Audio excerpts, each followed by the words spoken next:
Welcome, brave souls, to tales spun from shadows and whispers. Gather close, lovers of the forbidden thrill. Heed every murmur, a creak, a breath, may herald what claws closer. Let these stories seep into your bones, haunting even silence. Each step deeper into the abyss awaits. Listen closely. The dark breathes with us. Story 1. My Aunt Bonnie and cousin Jedediah lived far out in the country. The first time I'd ever stayed overnight was a long time coming. For some reason, despite Jed and my closeness, there was always a tug and pull between our families. For years, I wanted to sleep over, and they denied it. We were adolescents now, and after what happened, I can see why they wanted us to mature a bit. It was early winter. We'd played baseball and shot BB guns in the yard all day, ate dinner, and asked to go outside just a little longer. Bonnie demanded we be in before dark, an understandable demand from a protective parent. But then Jed said something strange. Stay with me. Don't go near the woods. Why? I asked. Wolves, his dad interrupted. Good enough for me. Something about my uncle's voice, however, when he said wolves, sounded more like an excuse than a real reason. I'd never seen a wolf in Pennsylvania. We snuck to the tree line and just threw rocks as far as we could, listening for them to splash in the creek. If it did, that meant one of us had a beep of a throw. We both wanted to become MLB pitchers. We adhered to the rules, went inside at dusk, and slept through the night, though I did wake up at one point to hear what sounded like laughter outside. The noise went in and out, and I never gave it a second thought. Probably neighbors. I didn't think of it again until we left and drove down the road leading away from the house. I asked my grandma where the neighbor's house was. They own 200 acres on all sides. There aren't neighbors for at least a mile in every direction. I felt momentarily uneasy, but it passed. My Aunt Bonnie was much more lenient the next visit, which was the following weekend. Just be in before dark. We know. Without question, she emphatically stated, we had 2 hours until dark, when suddenly a warm front rolled in, and an ever-thickening fog came with it. You boys stay in the yard. Uncle Rick shouted authoritatively. You don't question Uncle Rick, a man who regularly handled venomous rattlesnakes with his bare hands. We were playing baseball. And as the formless smog continued to drift across the state, the sound of blaring warning sirens wailed from afar, incrementally increasing in decibel level up and back down in an eerie, howling sort of tone. It's the no-drive siren, Jed explained. Our fogs can be dangerous out here. We still could see within reasonable distances around us. Aunt Bonnie called for us to come in. When Jed asked for one last pitch, I threw the ball, and he slugged it far over my head and into the woods. I hadn't thought about the no-woods rule since last time. I guess they assumed we'd comply. We intended to. But my uncalculated instinctual reaction was to follow the ball. And inadvertently, I sprinted beyond the tree line and into the woods, probably 50 yards in retrospect. The last thing I heard Jed cry out was no. Night was falling, and I'd run so far into the woods I couldn't see which direction was which as the fog grew dense and uniform. My line of sight dwindled to 10 or 15 feet on all sides. G-R-E-G-G. Jedediah shouted, but I was busy looking for my new ball, which I swore hit the dry, crunching leaves not too far from me, when I realized I'd never find it. A bothersome reality set in amidst the cacophonous siren and screams for my name. G-R-E-G-G. Jed shouted once again, clearly emanating from my 6 o'clock, but as I paced in his direction, once again my name was shouted from the opposite direction, deeper into the woods.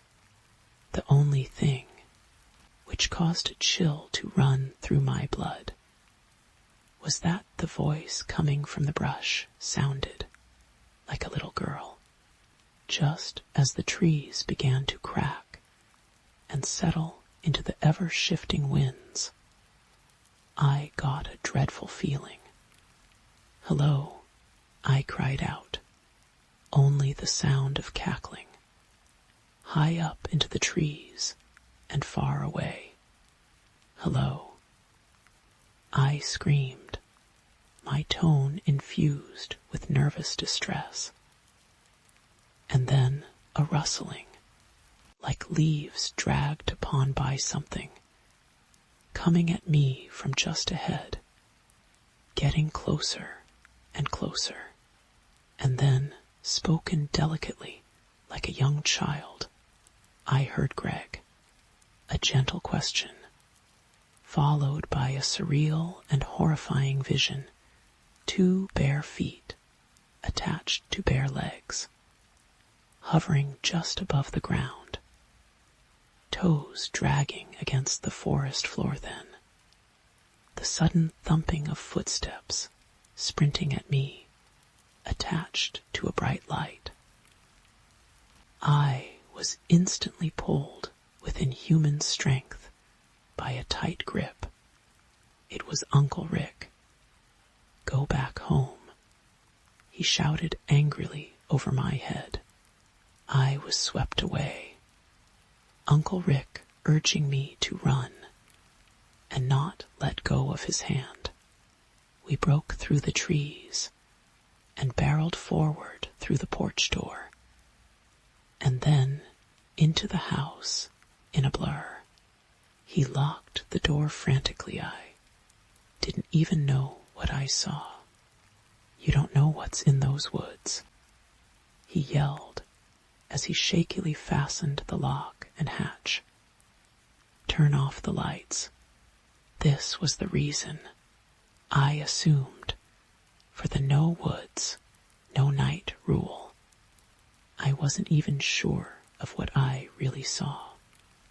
Nobody got angry. I didn't even get yelled at. Just told to go to our room and get to bed. Aunt Bonnie had an expression not of disappointment, but of concern. Jedediah looked frightened. We didn't say anything to each other. He went to bed, and I got in my sleeping bag on Jed's floor. I couldn't fall asleep, only ponder what it was I'd actually seen in those woods. It got quiet for a while, but then I heard it. The same thing from last time. Laughter outside, only it sounded like it was closer, in the yard. It sounded like children were chasing each other in circles around the house. It got silent. Eventually, it would be a while before I got drowsy, maybe an hour, and that's when I heard a sound at Jed's window. Delicate scratches, like fingernails. Jed spoke out quietly. Don't pay attention to it. It will go away.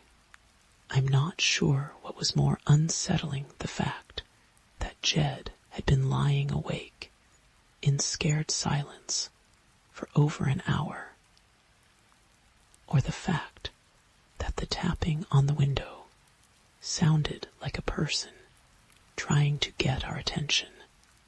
Our room was on the second floor the next day. On the way home, I began to tell my grandma what had happened until she stopped me. We drove on in uncomfortable silence as I felt scolded for several miles. And then I finally asked, "What was it last night?" She took a puff of her cigarette and exhaled, blowing it out the cracked window. There are things around those woods that we don't understand. The house belongs to your family, but the forest will always belong to them. If they call your name, never answer. The end. Story 2. I love my girlfriend. Her name is Nicole. She means the world to me. I want to be with her forever. We've been together for 5 years. But it's felt like it was only yesterday. I love everything about us. I love the thrills and the adventures that I've shared with her. I love that my friends, Mike and Chris, get along with her. Nicole and I actually live next door to them, so it's great to hang out with them. Every day they are living together to save money. Everything is going great. People can't help but stare as my angel shows off. I think to myself, yeah, that's right. I got me a keeper. I wanted to propose to her, but I didn't really know how to do it. Everyone has these grand proposals, but I didn't want all of the attention. It's not who I am. I'm not really the romantic type. So I'm very nervous. My friends told me to go for it. So I decided to ask her tonight. I came back to our apartment, and she greeted me with a kiss. As I walked through the door, she smelled a little bit. But I remembered that she went to the gym earlier. It took a lot of courage. But I asked her the big question. Babe, I was doing a lot of thinking, and I want to spend the rest of my life with you. Nicole, will you marry me? She was silent. This wasn't like her. Nicole, I'm asking you if you want to marry Mestel. Nothing. She just gave me the blankest stare. It was almost as like she had seen a ghost at this point. I started yelling at Nicole. It was so rude of her to not even answer me. We were kissing not even 2 seconds ago, and now she wouldn't even look at me. I left in tears. I decided to knock on Mike and Chris' door. The door opened almost immediately, as if they knew I had this fight. I didn't think much of it because I was so upset. I ran in and just sat on their couch. The place smelled more than usual.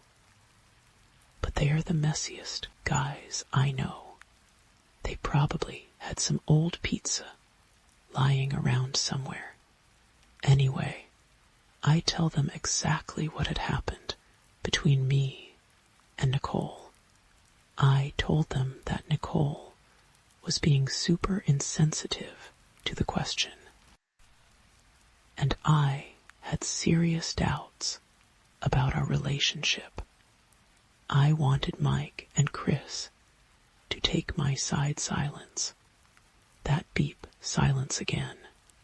Those blank stares again. It was like they were taking her side in this whole thing.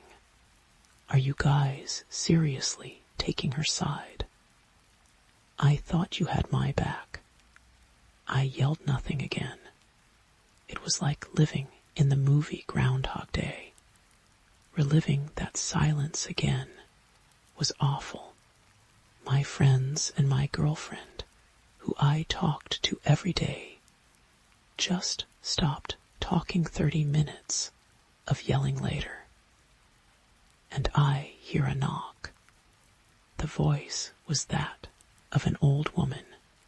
Is everything all right in there? Beep. It was Mrs. Thorne. She must have heard the whole thing from upstairs. I felt so embarrassed. I was a complete wreck, and the place smelled awful. I didn't want Mrs. Thorne to worry, so I answered the door. Yes, Mrs. Thorne, everything is fine. Sorry for the noise, I said. I heard everything from upstairs, sweetie. You need to do what is right, she said. You're right. I will do what is right. Thank you, Mrs. Thorne, I said, with a smile. No response from her. She just left. She was fast for an old lady. I needed to calm down. So I stayed at Mike and Chris' apartment for a while and watched TV. We had fun, just like normal. I told them I was sorry for freaking out.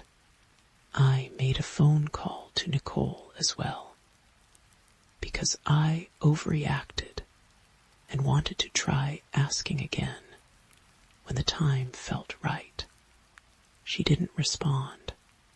She must have still been mad at me. Then the TV showed some breaking news. There were helicopters surrounding our apartment complex. I was very confused, but I continued watching. Live footage was played from the body cams of police officers as they made their way through the complex. Eventually, they came to Mike and Chris' room and kicked the door down. Next thing I know, I'm in handcuffs, though. I'm pretty sure I did what was right. Mrs. Thorne was right. I feel good at that moment. I could finally stop pretending after all. You can only go so far when you have your best friend's bodies in the room next door from where you live. It's hard to say when they died. I love my friends, and I didn't want them to disappear from my life. This may sound messed up, but I'm honestly glad that they are dead. I couldn't stand their voices, especially when they were running for their lives and begging me to stop. That wasn't very nice of them to yell like that. Besides, the voices I made up suited them better, although nothing could compare to Nicole's voice. It is perfect in every way. Every day, she took the words from my mouth with her voice alone. Now, I'm not the most romantic person in the world, but I guess you could say I took the words from her mouth too. More specifically, her neck, of course. There was a huge mess to clean up, and I was devastated. That's why I kept Nicole's larynx and made it my own. I did it because I wanted to hear her voice forever. I love her. Of course, I wanted to show her off. Maybe that's why people stared, but I didn't want all of the attention. I never wanted the attention. It's not who I am. And #X200B edit. Holy beep. I was not expecting such a positive response. This was my first time writing a story like this. It really means a lot to me, knowing that people actually liked what I wrote. From the bottom of my heart, thank you. Story 3. The wind carried the scent of wet earth and rusted iron as Alara Vrainsku stepped off the bus in the village where her grandmother had drawn her last breath. The Carpathian peaks loomed like broken teeth above the cluster of slate roofs, their shadows stretching across the valley to meet her. In her backpack, the lawyer's letter crackled against her spine. With every step, you are the last living heir, it declared. As though bloodright to a rotting house in the woods was anything but a curse. The villagers at the market stall fell silent when she asked directions to Kasaku, Umber, the House of Shadows. An old woman with eyes like clouded quartz pressed a sprig of wolfsbane into her palm. Burn this in every room, she rasped, her breath smelling of sour cherries and grave soil. And don't answer the lullabies after dark. Alara laughed until she reached the property boundary, where the forest canopy swallowed the sun whole. There, nailed to a lightning-scarred oak, 7 iron bells hung suspended in a web of red thread. They began to chime as she passed. Though no wind stirred their clappers, the house revealed itself in fragments, a sagging eave crusted with lichen, a porch where shadows pooled too thickly, a front door carved with symbols that made her teeth ache, her grandmother's journal tucked between mothballed sweaters in the single surviving dresser provided unwanted translations, horsehair knots to bind evil, salt circles to contain hunger. This mark means here sleeps the gatekeeper. On the 3rd night, the lullabies began. They started as vibrations in the floorboards, a hum resonating up through the soles of her feet. By midnight, the melody leaked from the walls themselves, a mournful Slavic refrain about the hollow child who eats the moon. Alara stuffed her ears with candle wax, but the song squirmed through cracks in her skull, pulling her toward the root cellar.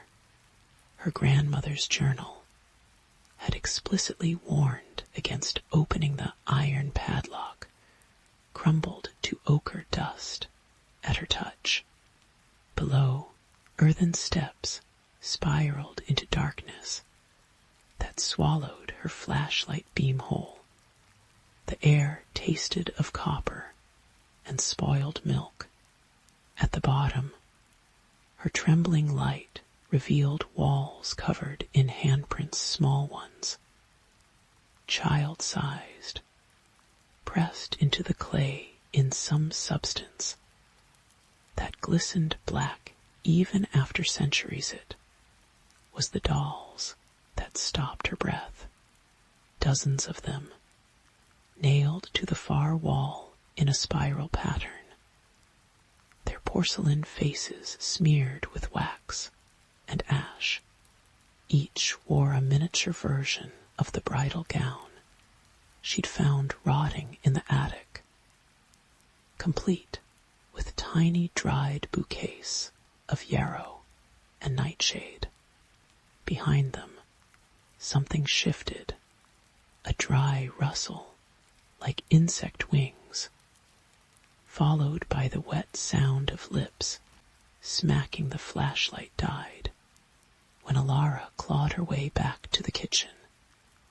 Her phone showed 3:33 m.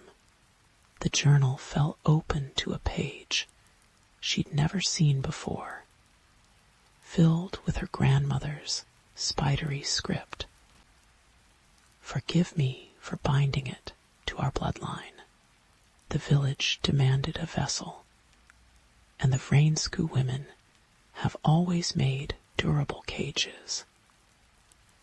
Outside, the woods erupted in the shrieks of 100 starlings taking flight.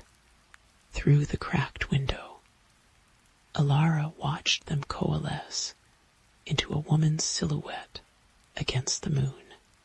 It raised arms that stretched too long, fingers branching into twig-like extensions that scratched against the glass. The thing's mouth unhinged, and from it poured the lullaby, this time with lyrics that burned. "Sleep, little bride. Your bones my new home, 7 locks broken, 7 seals torn, what grandmother buried. The granddaughter born the front door, exploded inward." Alara stumbled back, clutching the wolfsbane charm, now searing hot against her palm. The dolls from the cellar skittered across the floorboards, limbs moving with terrible insectile precision as they began to stitch a bridal veil from cobwebs, and her own hair that was suddenly, inexplicably, 2 feet longer. In the journal's margins, hidden beneath decades of trembling fingerprints, she found the truth. In 1602, the village sacrificed a witch to swallow a demon. In 1721, her own great-great-grandmother had taken up the mantle when the entity grew restless. The rituals, the dolls, the careful tending of generations to keep the hunger contained the first porcelain hand, pierced her sternum without breaking skin. Alara felt it closing around something that beat frantic wings inside her ribcage. Behind the dolls, the shadow woman smiled with a mouth full of thorns when the search party arrived at dawn. They found the house empty save for 7 new iron bells hanging above the root cellar door. The village elder nodded in grim approval as they began to rust. In the woods, starlings sang a half-remembered lullaby to the wind, and deep beneath the mountains, something wearing Alara's face practiced smiling in the dark. Story 4. The cicadas were screaming when Elliot returned to Blackfield. He'd forgotten how their shrill chorus filled the hollow between the mountains each evening. A sound like steam escaping a kettle left too long on the burner. The rental car SAC wheezed as he navigated crumbling asphalt past the town limits sign population 1347. Though everyone knew that hadn't he been true since the mill fire. His palms left damp streaks on the steering wheel. 17 years, and the place still smelled the same. Hot pine resin undercut by something earthy and metallic.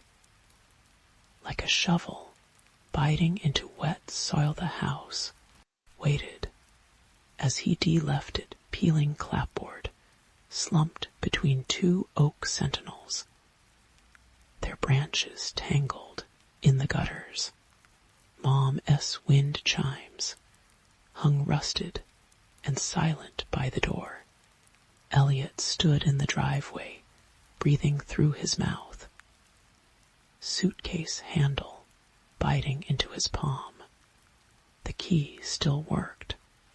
Dust motes swirled in the late afternoon light, slanting through cracked blinds, illuminating the permanent indentations in the carpet where Dad's recliner used to squat. He found the first photograph taped inside the pantry door that evening. Polaroid, edges curled. His sister Bethany at 8 years old, grinning, gap-toothed in her sunflower dress. One strap perpetually sliding off her shoulder, except in this version. Someone had inked black pits over her eyes, and a crude spiral where her mouth should be.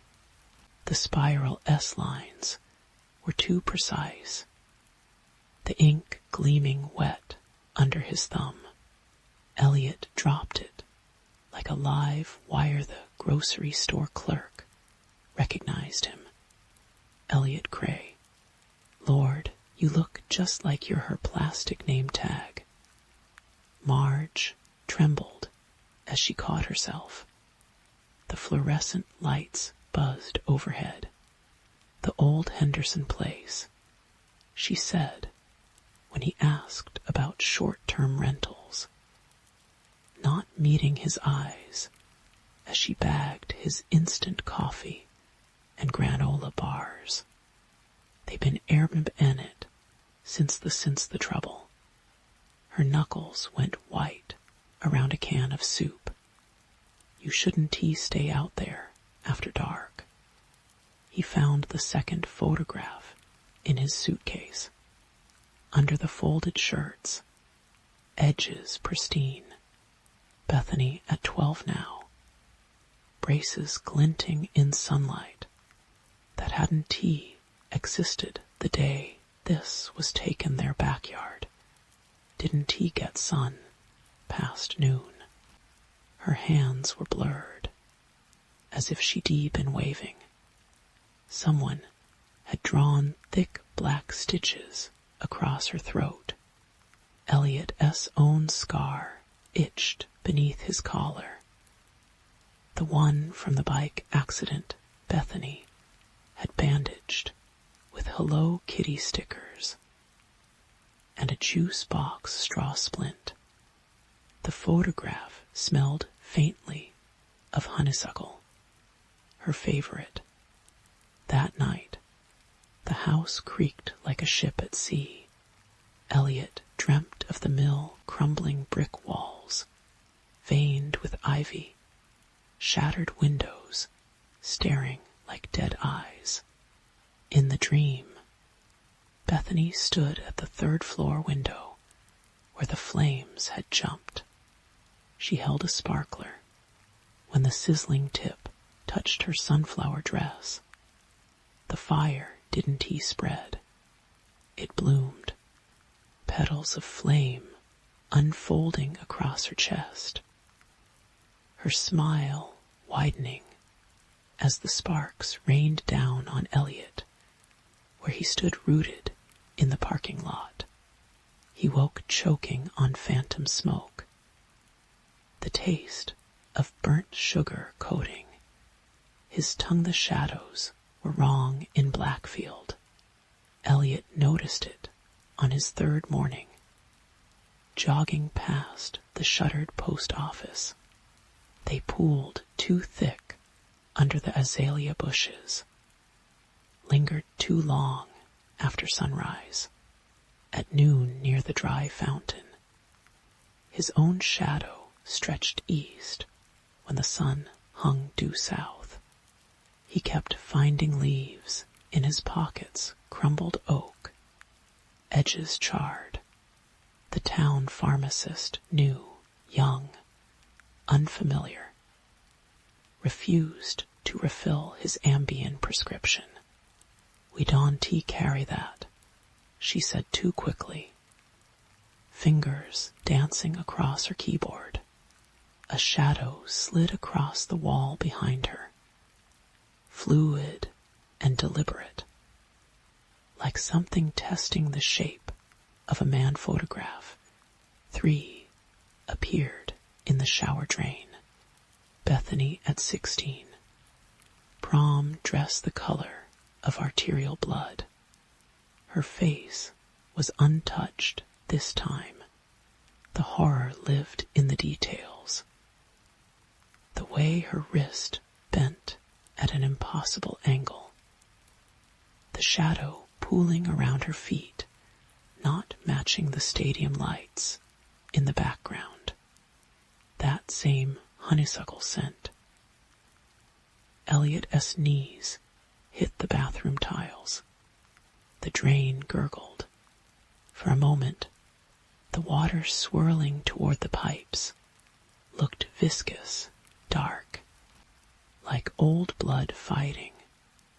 Gravity the nightmares grew teeth. Now Bethany stood in his bedroom doorway each night, dripping wet and smelling of the quarry. Her hair left damp streaks on the doorframe. "You promised you'd come back," she'd say. Voice bubbling like water in a drowning lung. Elliot would try to explain college, the job in Seattle, the way Dad's hands shook those last months. But his tongue would stick to the roof of his mouth.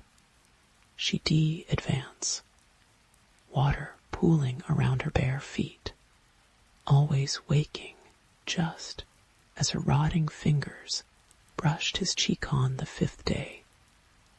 The shadows followed him home. Elliot watched in the rearview mirror as the darkness undermisses. Donovan's willow tree detached itself and slid into the road. It kept pace 3 car lengths back, a stain spreading across asphalt. When he hit the driveway, his front door stood ajar. The living room walls were papered with photographs. Hundreds. Bethany at every age. In every outfit she'd ever owned. Each defaced with meticulous cruelty. Black X's over eyes. Inked nails piercing her palms. Crude symbols carved into her forehead. The air reeked of burning hair. Underneath the chaos, a single phrase scrawled in what looked like charcoal. "You left me with them the old mill gates," shrieked like a wounded animal. Rust flaked onto Elliot's palms as he pushed through, Vines choked the skeletal remains of machinery, their leaves whispering against his jacket. Didn't he remember deciding to come here? Only the compulsion that had him driving through midnight streets. The shadows in his peripheral vision congealing into shapes that almost looked like hands. The spiral staircase groaned under his weight. 3rd floor. The fire had started here, faulty wiring. The report said. Elliot S. flashlight beam quivered across water-stained walls. Something crunched underfoot. Shards of a picture frame. Glass dusting a photograph of Bethany Midlaff at some long-ago birthday. Except in this version, her eyes were pure black, and the cake S candles cast shadows that didn't match the light source. The shadows reached for her. She wasn't supposed to be here that night. Elliot spun. The beam illuminated a figure by the window mister. Henderson, Bethany S. high school history teacher. Face gaunt under 3 days' stubble. His left hand kept twitching toward his pocket. They told me the building would be empty. Moonlight cut through broken windows, painting his pupils wide and liquid. I just wanted to scare her. The fire. Wasn't he supposed to cold spread through Elliot S. chest? You. Henderson S. laugh cracked. They've been showing me pictures too. In the toast. In the fucking medicine cabinet. He pulled a switchblade. The edge caught the moonlight. She S. in the walls, Elliot. Can't you hear her? The shadows moved first. They slid up Henderson S. legs like black ivy. Tendrils coiling around his throat. His scream cut off wetly as the darkness poured into his mouth. His nose, his eyes. Elliot staggered back. The flashlight shattered on the concrete. In the sudden dark, things clicked and rustled. Cold fingers brushed his wrist. You see now, Bethany S. voice, but warped 3 tones layered. Something clicking beneath the words. The shadows parted. She stood haloed in moonlight, sunflower dress pristine. Her eyes were voids. Her smile split her face too wide. They've been hungry since the fire. All that guilt baking in the sun. Elliot S. back hit cold brick. The walls breathed. They taste better fresh. Bethany S. hand cupped his cheek. Her skin felt like cigarette ash. But Uri family, we can share. Something moved in the walls. Something old. Something that had been waiting in the quarry water. And the charred floorboards. And the negative spaces between streetlights. Elliot opened his mouth to scream. The shadows rushed in. They find the rental car 3 days later. Engine cold. The house stands empty, except for the photographs now blank, curled at the edges like dead leaves. In the mill, the shadows gather thicker each night. Sometimes teenagers dare each other to touch the rusted gates. They come back quiet, fingernails blackened, insisting they heard laughter from the 3rd floor. The town doesn't discuss the new shadow that sometimes walks at noon, stretching east when it shouldn't he. The cicadas scream. The quarry water stays suspiciously warm. And in Seattle, a landlord evicts a tenant for hoarding Polaroids boxes and boxes of them, all showing a smiling man with ink-black eyes, his shadow reaching for the camera. Story 5. The rain smelled like burnt hair when Clara returned to Hollow S End. She'd forgotten how the pines leaned over Route 9 like crooked teeth, how the asphalt cracked in precisely the same fractal patterns as the scar on her left palm. The town hadn't so much aged as festered in her 12-year absence porch boards, warped into sneers. Street lamps buzzing with half-dead flies.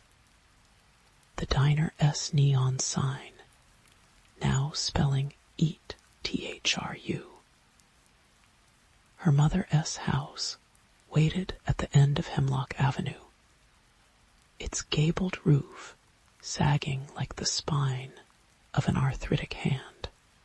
The inheritance letter had arrived on the anniversary of Dad S' disappearance, the paper reeking of damp earth, despite the Phoenix postmark. Come home, it said in Mom S' spidery script. Before the mirrors wake up, grief does strange things, the lawyer murmured at the funeral, eyeing the black velvet shrouds covering every reflective surface in the house. Clara didn't mention the soft, tinking sounds coming from beneath the fabric during the wake. Like children testing frozen ponds with their heel she found the first journal wedged behind the furnace on the 3rd night. Mom's handwriting here was frantic. Ink blotted where the pen had stabbed the paper. They re-not reflections. They re-windows. And something S learned how to climb through. The pages that followed detailed a genealogy of madness, great Uncle Elias, who clawed his eyes out whispering, "They re-better now." Cousin Miriam, found folded inside her own hope chest. Skin patterned with palm prints, smaller than any infant S. The cold spot in the master bedroom. Didn't he obey the laws of thermodynamics? Clara discovered it at 2:17 m. Digital clock, burning green holes in the dark.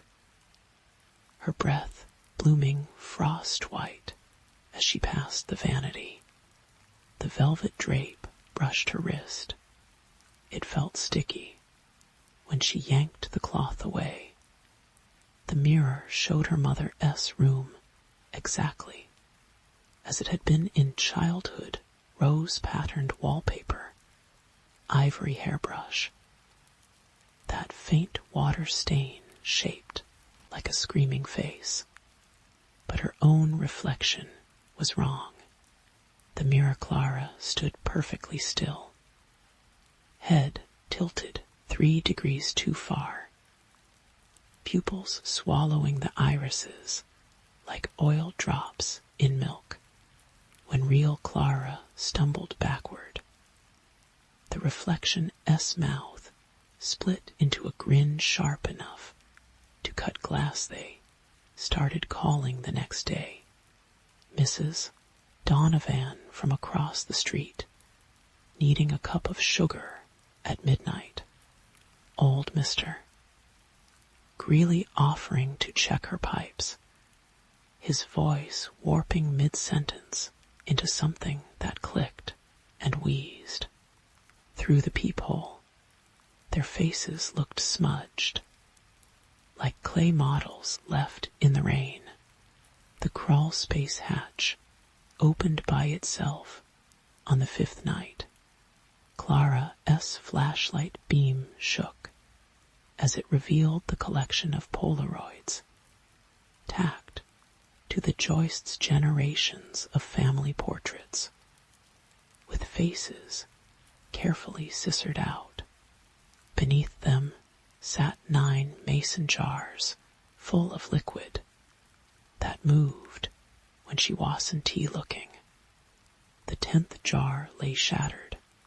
Something dark and viscous crept toward her shoe, leaving a trail of glistening hairs in its wake at dawn. Sheriff Hale came, his uniform fit wrong, collar gaping to reveal grayish skin that rippled like the surface of a pond. "Folks are worried," he said, not blinking once during the 27-minute visit. "You ought to let us help clean out the place."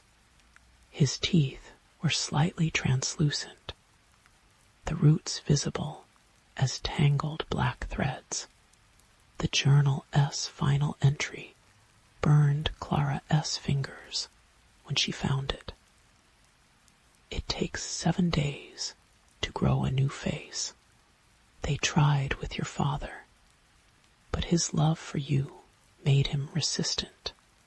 IV held them off by letting them take pieces a knuckle here, a molar there, but the baby S getting impatient.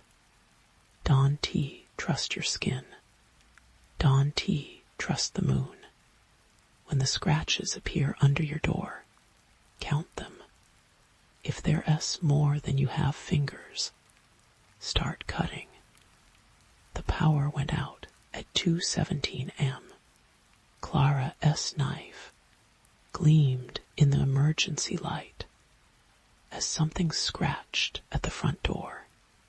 1, 2, 3. She reached 8 when the bedroom mirror erupted in splintering cracks. The thing wearing her mother's face pressed against the glass from behind, lips moving in perfect sync with the chorus of voices now rising from the basement. "We kept your room just how you left it. Don T, you want to come home. Don T, you want to be whole." By morning, the velvet drapes lay in shreds. Every mirror showed the same scene Clara's reflection, packing boxes in broad daylight, smiling as it placed framed photos into crates. The real Clara pounded on glass until her fists bled, watching the sheriff help her smiling double load the last truck. No one looked back as the caravan left Hollow's end. Through the attic window, she saw them peel off their faces like wet paper, revealing the shifting dark beneath. The first new mirror appeared at sunset.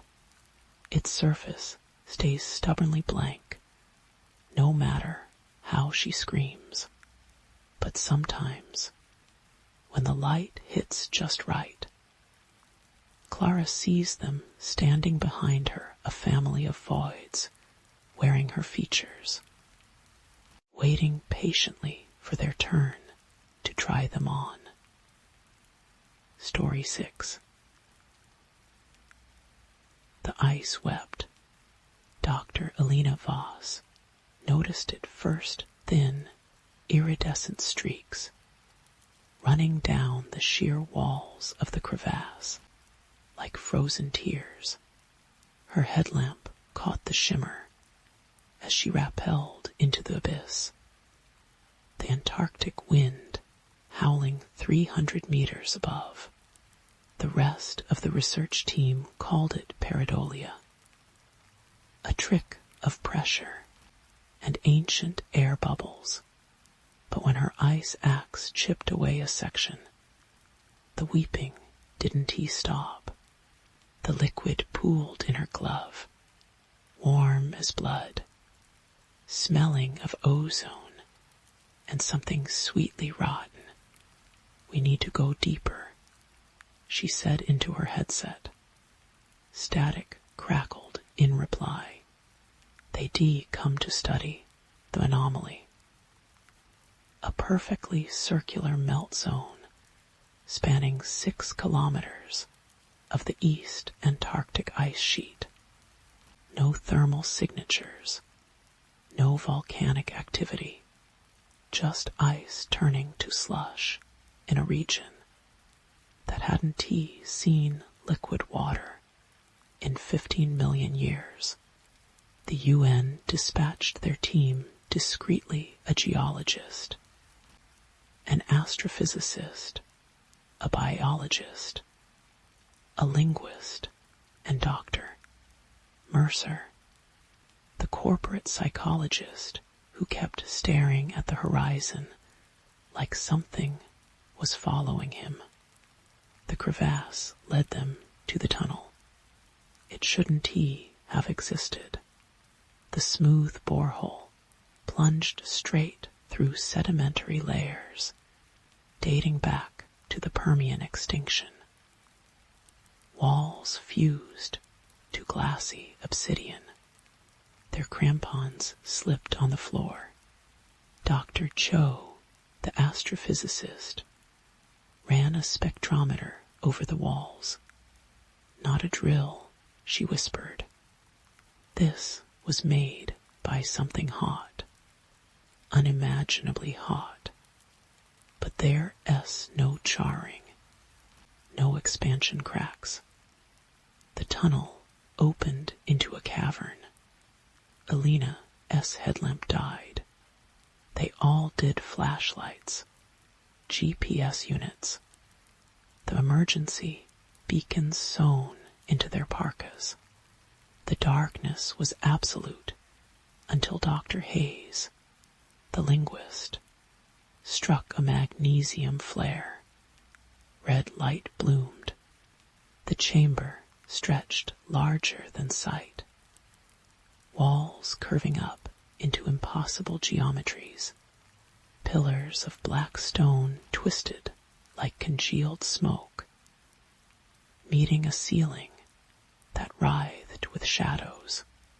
But it was the floor that stole their breath, a mosaic of symbols carved across acres of glassy stone. Not carved, Alina realized.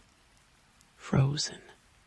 The shapes flowed under her boots, spirals within spirals, angles that stabbed at the eyes. It's a language, Hayes breathed. He crouched, trembling fingers, hovering over glyph, resembling a bleeding eye. No transmission. These aren't T letters. They read concepts, layers of meaning, fused into single sigils. The flare guttered, casting his face in crimson, like something trying to teach us. "Doctor," Mercer laughed. A wet, splintering sound. Or warn us. They found the bodies on the 3rd day. Humanoid, but elongated skeletons curled in fetal positions. Skulls twice the size of a man's. Jaws unhinged like serpents. The ice had preserved their skin.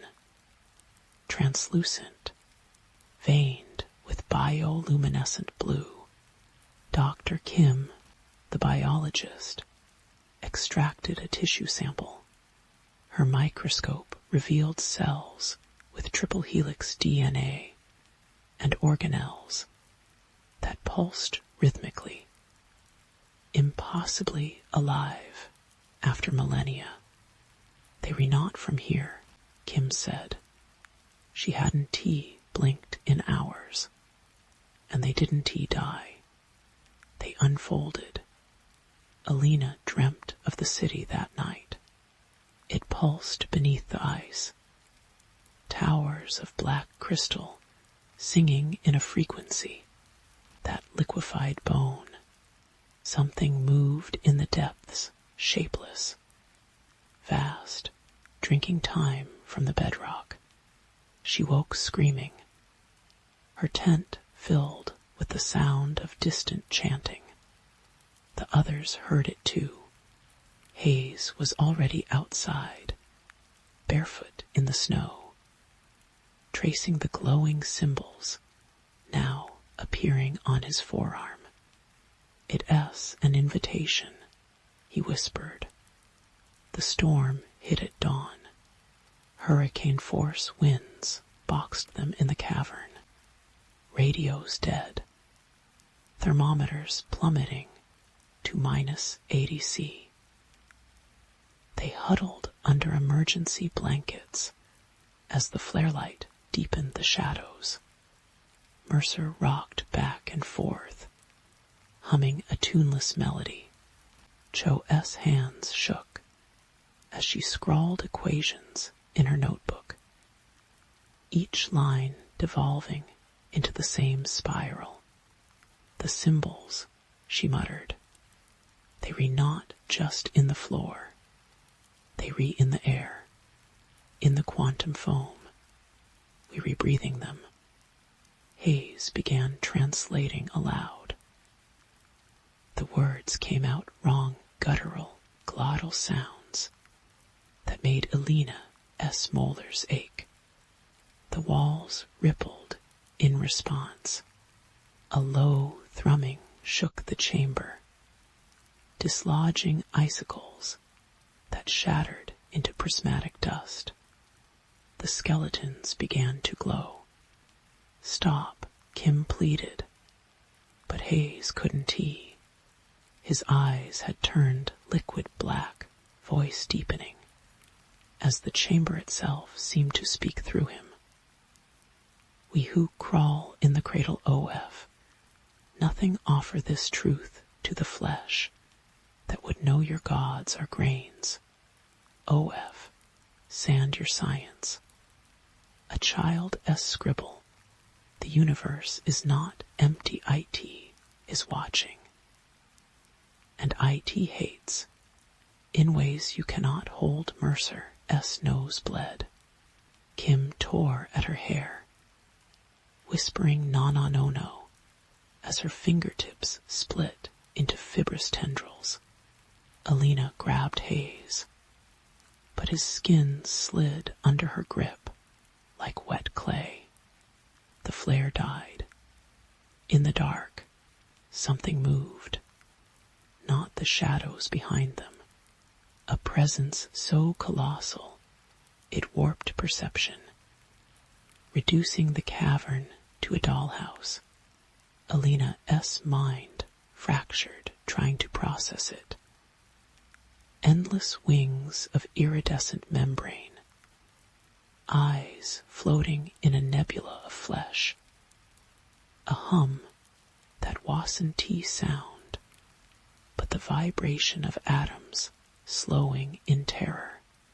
"You have eaten the fruit." It spoke without speaking.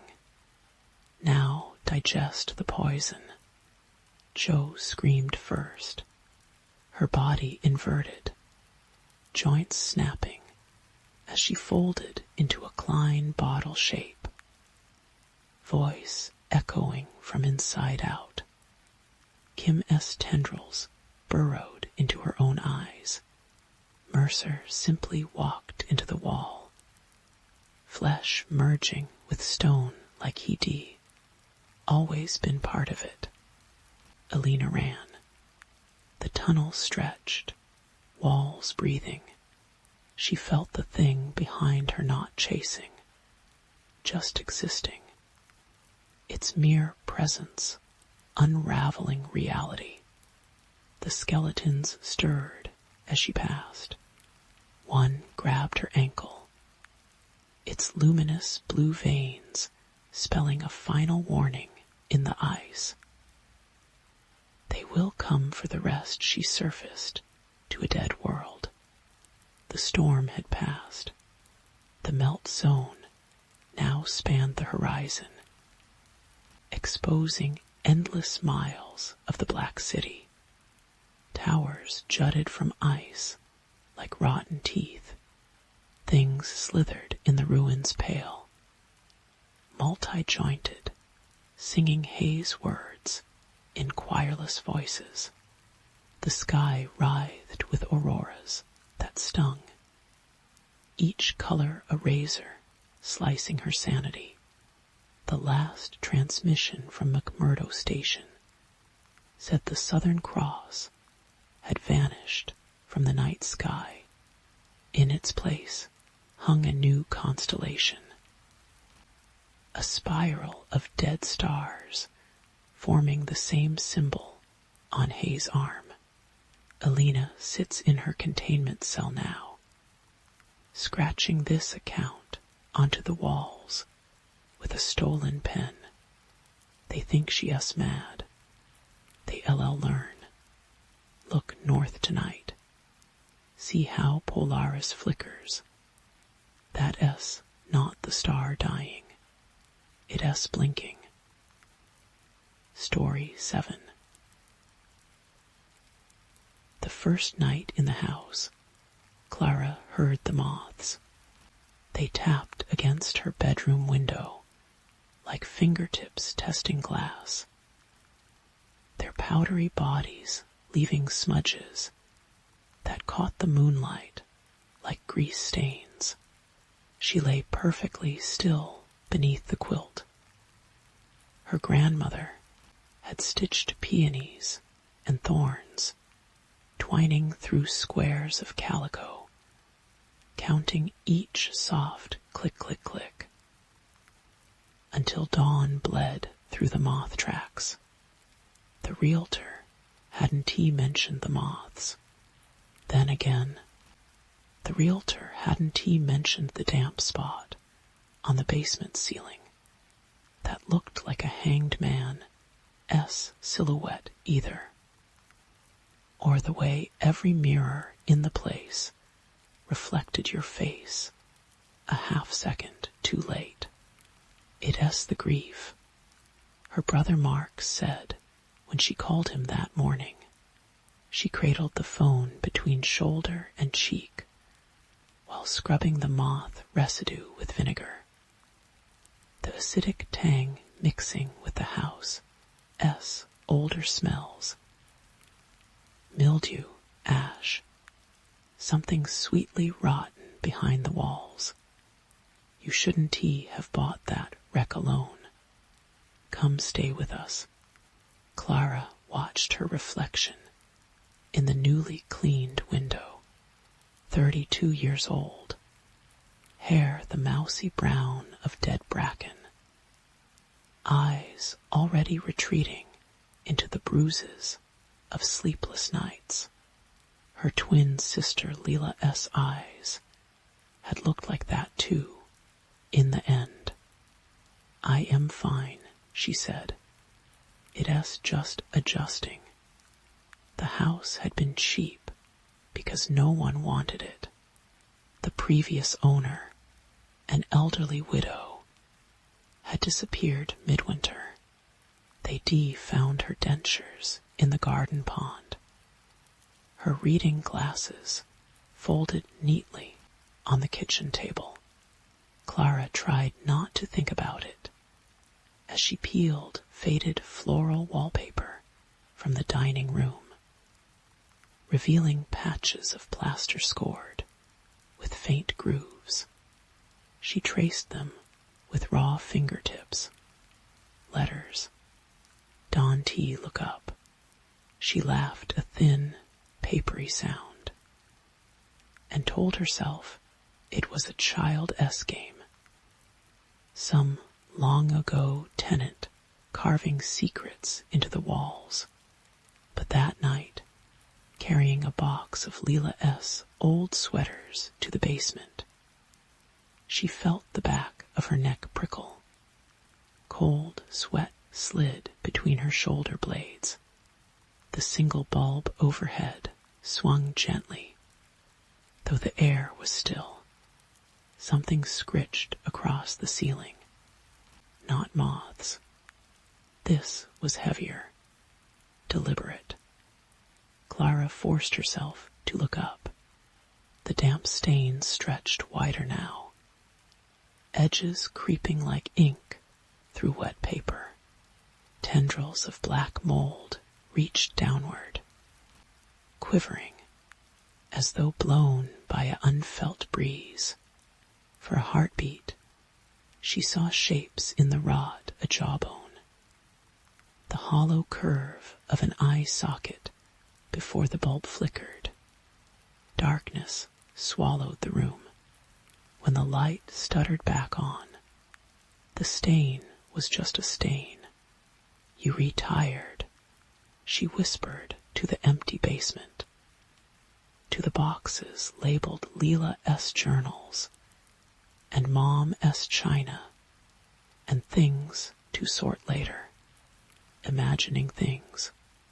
But later, boiling water for tea, she caught her reflection in the kettle S curve. Her mouth kept moving for 3 full seconds after she stopped speaking. The dreams began in earnest the following week. Clara would wake gasping, the taste of soil thick on her tongue, her nails caked with grit. In these dreams, she was digging, not with a shovel, but with her hands, the earth freezing and greasy as rotted meat. Something glinted below her, a locket, she thought, its chain snaking around a finger bone, but she always woke before reaching it. "It es stress," said Dr. Ruiz during their Zoom session. Behind her, a bookshelf staged with self-help titles and a fern. Night terrors, erranty uncommon after traumatic loss. "Are you still taking the Zoloft?" Clara lied and said yes. She didn't mention the footsteps in the attic, or the way the moths now gathered in specific patterns on her windows, clusters that resembled eyes, mouths, Leela S. initials. She especially didn't mention the photographs. They started changing. The first was the framed picture on her dresser. Clara and Leela at 6, grinning gap-toothed in matching sunflower dresses. Clara noticed it Tuesday morning while brushing her teeth. In the photo, young Leela S. eyes had rolled back in her head, leaving 2 milky crescents. Her smile now stretched too wide, lips splitting at the corners.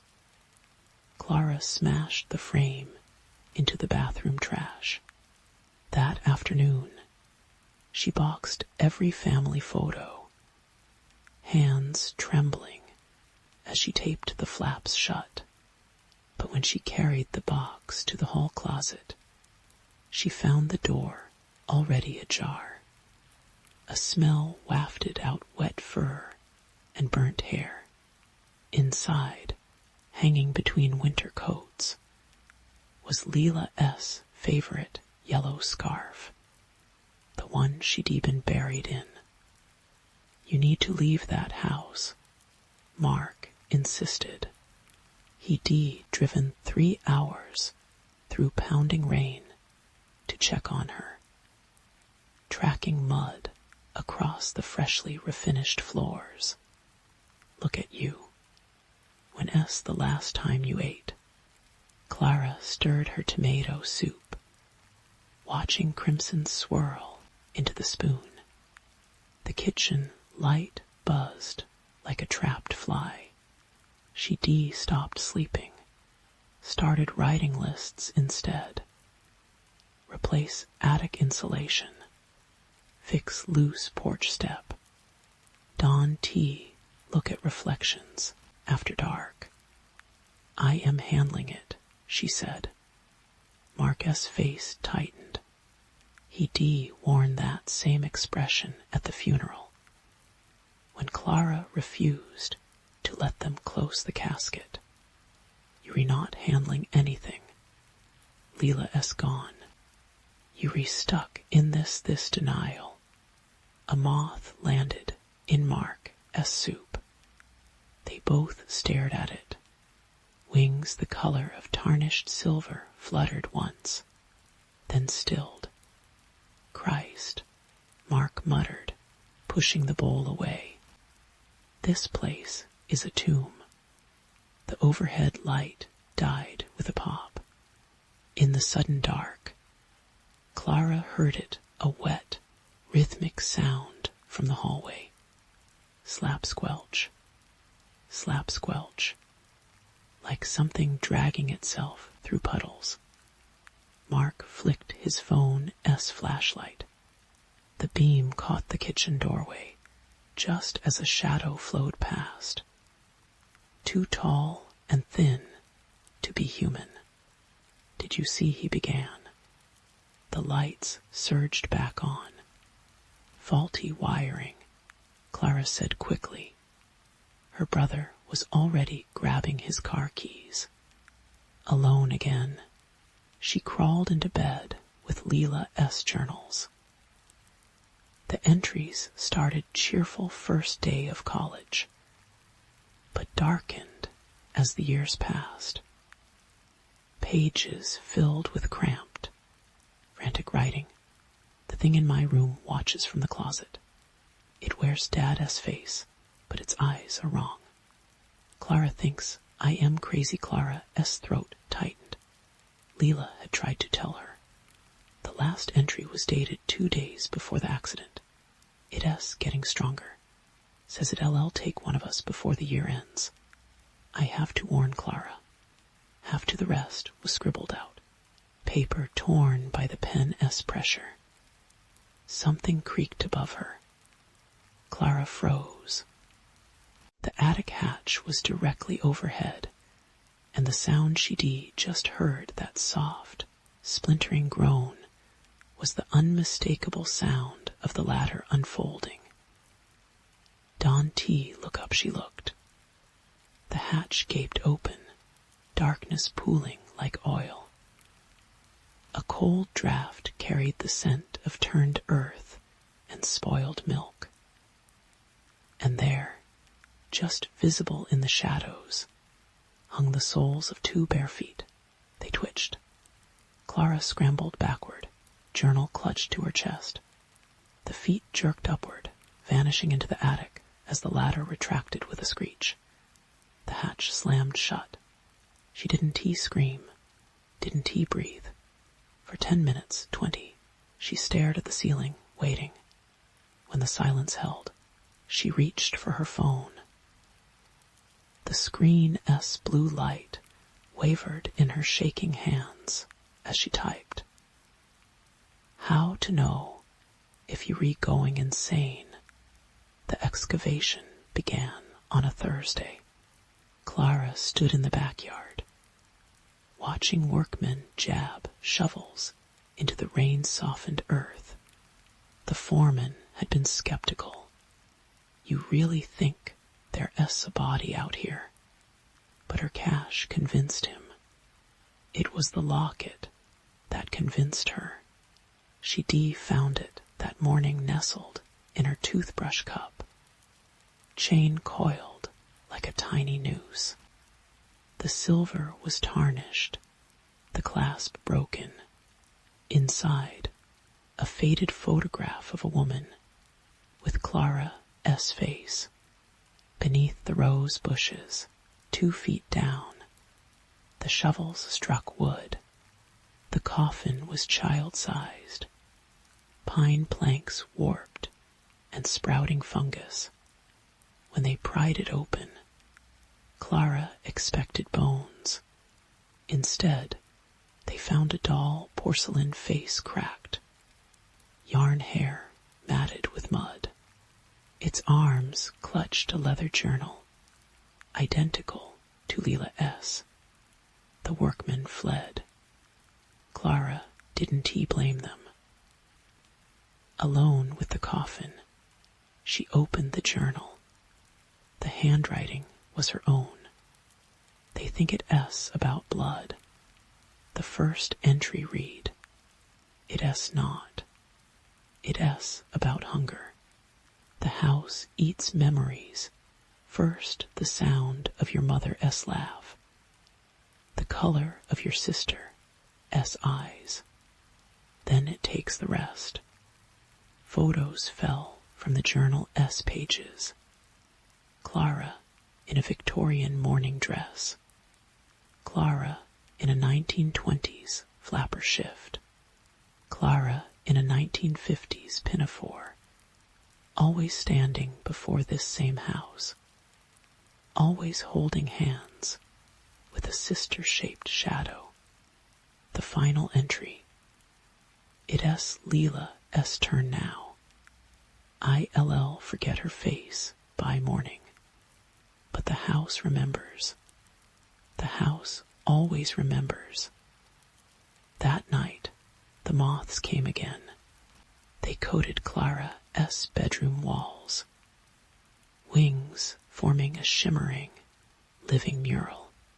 She watched as the insects rearranged themselves, a gallery of her stolen lives. Here she was burning in the 1890s fire. There she dangled from the attic rafters in 1933. And there, in the corner, Leela S. car skidding off the rain-slick road. Clara S. hands on the steering wheel. "No," she whispered. The moths surged toward her in a whispering wave. She felt them in her hair, her mouth. Her lungs a suffocating veil of wings and legs. When she tried to scream, they rushed in, filling her with the taste of soil and forgotten things.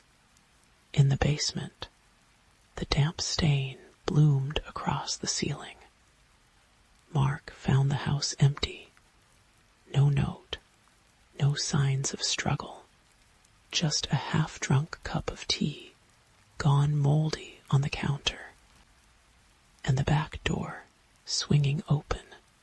The garden soil bore no footprints, though the rose bushes now grew unnaturally lush, petals the deep red of Venice blood. He almost missed the locket in the dirt.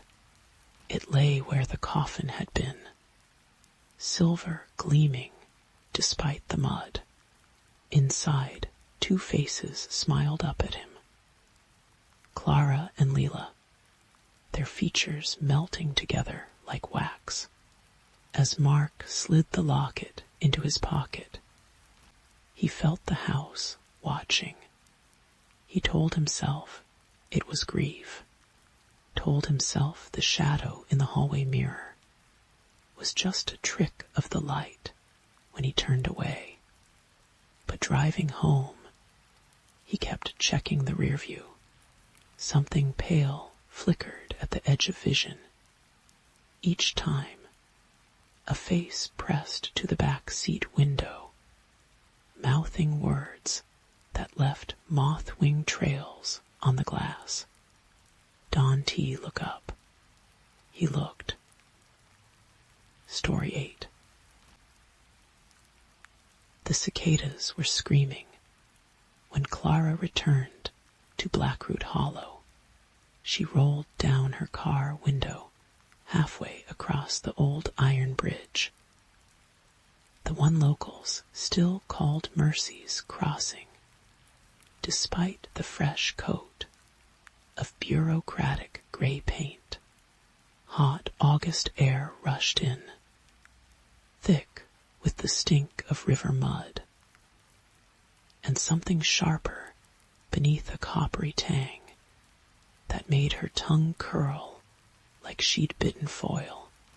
The rental car's GPS flickered as she passed the weathered sign proclaiming pop 817 in peeling letters when it died completely 3 miles later. She told herself it was the West Virginia mountains playing hell with the signal, not the way her reflection in the rearview seemed to linger a moment too long. After she looked away, the house sat at the end of Hickory Ridge Road like a rotten tooth in a sun-bleached jaw. Clara killed the engine and stared up at the wraparound porch where her mother had shelled peas every summer, fingers moving swift as a card shark's.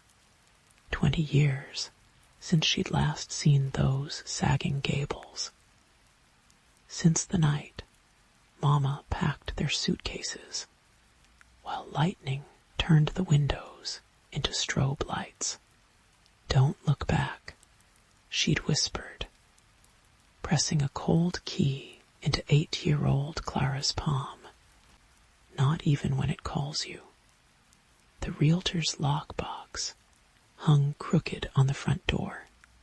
Inside, the air tasted of mothballs and mildew, of attics and apologies. Clara's sneakers left clean tracks in the dust. As she wandered through rooms frozen in 2003, floral wallpaper bubbling near the baseboards, a rotary phone curled like a dead spider on the hall table, she paused at the bottom of the stairs. The third step still creaked in that particular way, a sound that had lived in her nightmares long after the rest of the house faded that first night. She dreamed of teeth, not fangs or broken glass, but perfect Denton rows emerging from the bedroom walls, chattering softly in a language that vibrated in her molars. She woke choking on the smell of turned earth, her pajamas damp with sweat. The digital clock bled crimson numbers. 3:17 m. Something moved in the hallway, a liquid shadow pooling beneath the door, twisting into shapes that almost looked like hands pressed against the wood grain. "You're jet-lagged," Clara told the bathroom mirror next morning. The face staring back had Mama's hooded eyes, the same downturned mouth that always looked braced for bad news. And houses settle, especially century-old death traps, found the first photograph while clearing out the pantry, a Polaroid stuck behind a jar of molasses, gone to concrete. Mama at maybe 16, barefoot in a cornfield, her smile too wide and her eyes 2 smudged holes. Behind her, the stalks bent inward, as if pressed by a body no one could see. Clara slipped it into her back pocket. The image sighed against her thigh, where she wouldn't have to look at those hungry shadows between the corn rows the neighbor came by at noon, with a peach cobbler that smelled like pennies. Mrs.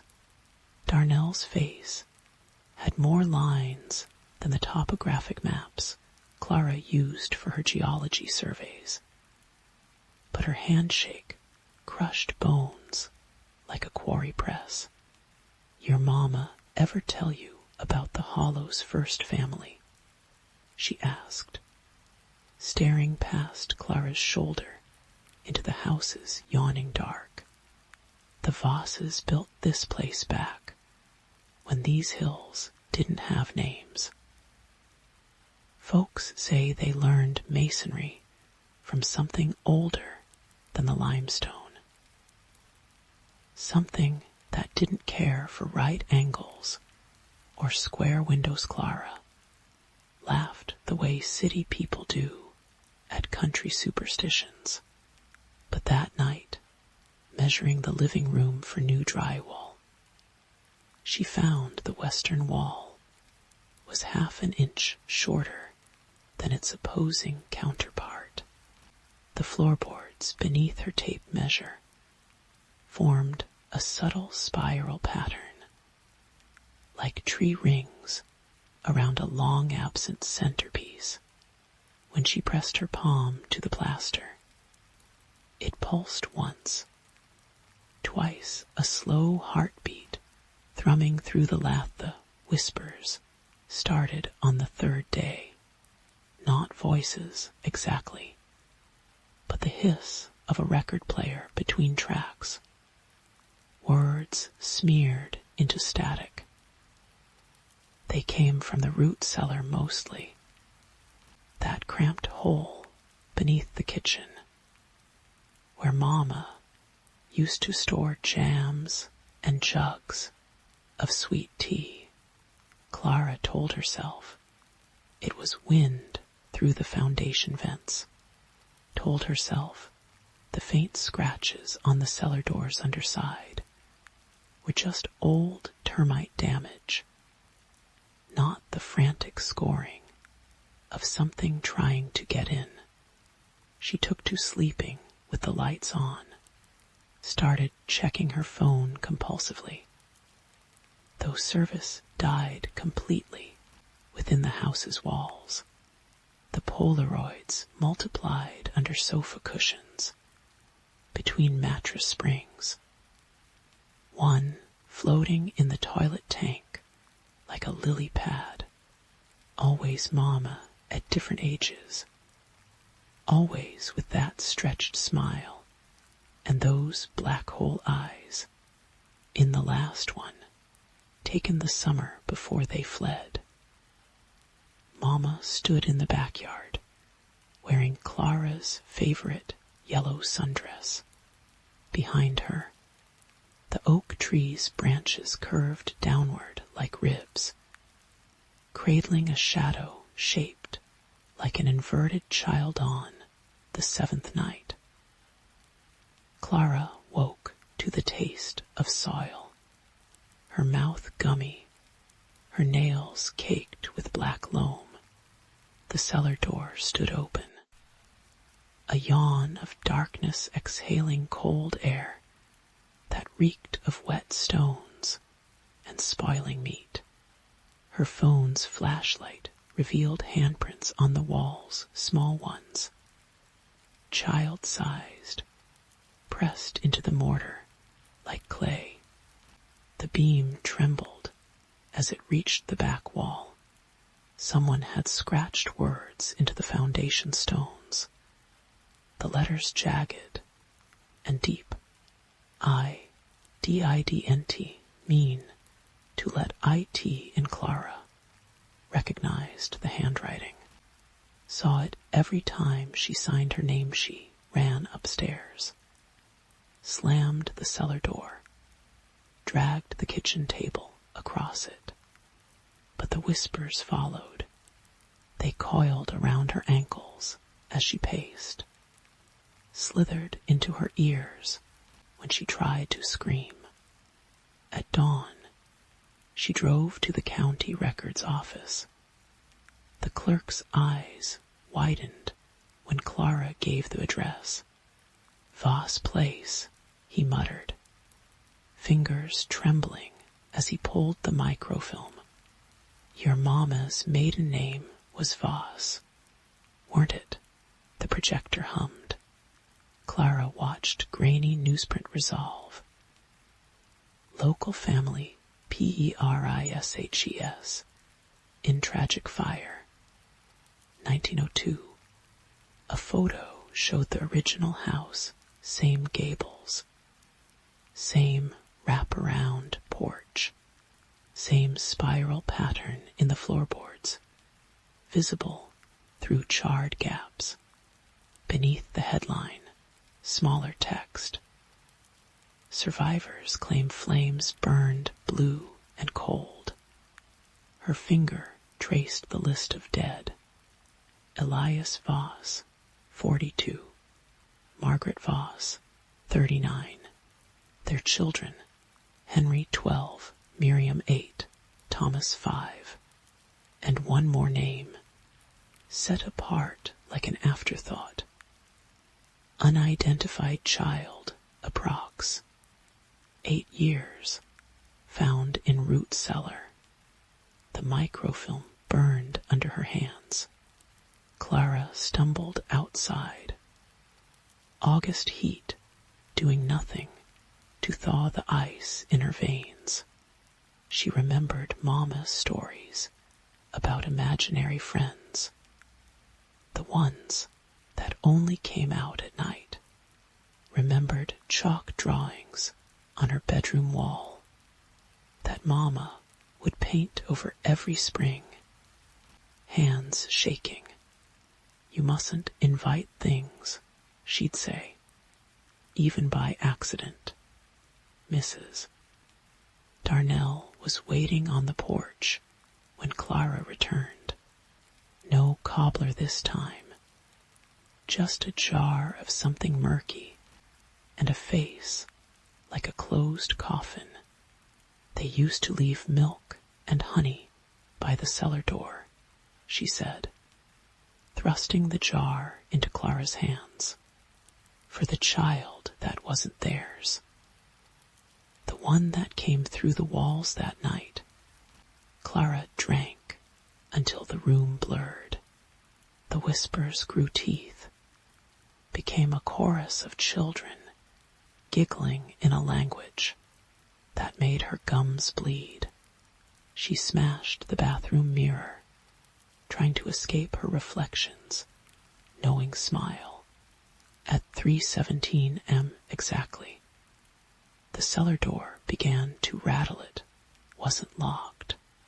Hadn't been since she dragged the table away hours earlier, though she couldn't remember doing it. The stairs groaned under her weight. Each step exhaling the scent of turned earth and spoiled milk.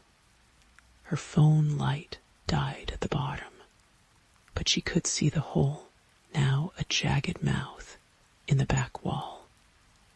Stones peeled outward like petals. Inside, the darkness rippled. Something glinted in the void. A small hand, bone white, fingers ending in broken nails black, with grave dirt. Clara understood then why Mama never looked back, understood the weight of the key she'd carried for 20 years, the one now burning in her pocket. The thing in the wall giggled, a sound like rats nesting in a rib cage.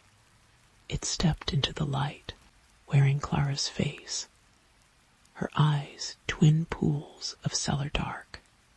Behind it, the hole breathed a tunnel, stretching into impossible depths.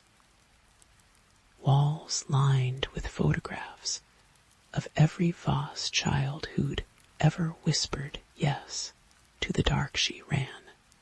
The house warped around her, hallways telescoping, doorways sealing shut with wet clicks. The thing wearing her skin followed. Bare feet slapping against floorboards that now pulsed like living flesh. Clara reached the front door as bony fingers closed around her wrist. Its breath smelled of opened graves and birthday candles. You invited. It whispered with her mouth. When you ate the first slice of cake, when you blew out the candles, and wished Clara twisted the key in the lock. Dawn light sliced through the doorway. The thing shrieked, a sound that cracked the windows and brought crows tumbling from the trees. She stumbled into the yard, gravel biting her palms. Behind her, the house sat silent, normal, but the cellar door stood open. A rectangle of pure black. Even the morning sun couldn't touch the realtor. Found the listing expired when she came to check on Clara. The house stood empty, though neighbors reported hearing laughter after dark high and sweet. The particular cadence of children playing hide and seek. Down in Charleston, Clara rents a studio apartment with 7 locks on the door. She keeps the lights blazing day and night, avoids mirrors, but sometimes, just before dawn, she wakes with dirt under her nails and the taste of honey on her tongue. Outside her window, shadows gather thicker than they should. They whisper in a language only her bones understand, reminding her that keys work both ways, that some doors, once opened, can never fully close. Story 9. The air conditioning kicked on with a hiss of stale air as Mara swiped left on another dating profile. The blue light of her phone painted trenches beneath her eyes. Outside her 14th floor apartment, the city hummed its mechanical lullaby delivery drones, buzzing between skyscrapers. Autonomous taxis whispering over wet pavement. A million screens flickering behind black glass. She absently scratched at the biometric sensor implanted in her wrist. The one that kept her smart apartment running. The one that wouldn't let her forget her ex had been the one to install it. Adjust thermostat to 72 degrees, she mumbled. The voice recognition system chirped, setting floor 13 to 13 degrees. Mara froze mid-swipe. Her building only had 12 floors. The cold came first. It oozed from the vents in greasy ribbons, carrying the sharp tang of ozone and something darker wet soil, maybe, or meat left to rot in a closed drawer. Her phone buzzed violently against her palm. 13 notifications from her smart home app, all showing camera feeds of empty rooms, all time-stamped 3 minutes in the future. Lights to 100%, she commanded, voice cracking. The overhead LEDs dimmed to a sickly orange. On her phone screen, the app displayed a live feed of her standing exactly where she stood now. But in the video, a shadow bloomed across the wall behind her, spreading like ink in water. Her reflection in the black TV screen showed nothing but empty air where the shadow grew. Mara's thumb hovered over the emergency disconnect button, the little red shield icon every smart system was required to have. The city ordinance pamphlet had promised it would sever all wireless connections, kill the biometric locks, reduce her apartment to dumb concrete and glass. Her breath plumed in the freezing air as she pressed it. Nothing happened. She pressed again. Again. The app interface warped under her fingers, pixels squirming like maggots. When she tried to exit, the entire screen filled with a spinning, loading icon, a noose slowly tightening itself into a perfect hangman's knot. The smell hit her then copper and burnt hair. From the kitchen came the wet crunch of her smart refrigerator cycling through defrost mode, except she'd gotten rid of the ice maker months ago after. Mara didn't want to think about the ice maker. She lunged for the physical light switch, the one the building super had assured her was just for show. Her fingers brushed cool plastic. All the lights died. In the perfect dark, her phone's screen flared to life. The app was open to a floor plan she didn't recognize. Same apartment number, same dimensions. But there was an extra room, now a red door, where her bedroom closet should be. The 3D rendering slowly rotated, revealing a human-shaped smudge pressed against the inside of the mystery door's frosted glass panel. Something beeped by the front entrance. Her security panel lit up. Facial recognition confirmed. Welcome home, Mara. The deadbolt disengaged. Mara backed toward the balcony. Phone clutched like a talisman. The app had switched to a rear-facing camera view now, showing her own terrified face from behind. In the digital rendering, a tall figure stood close enough to rest its chin on her shoulder. Its features were a shifting mosaic of glitched pixels.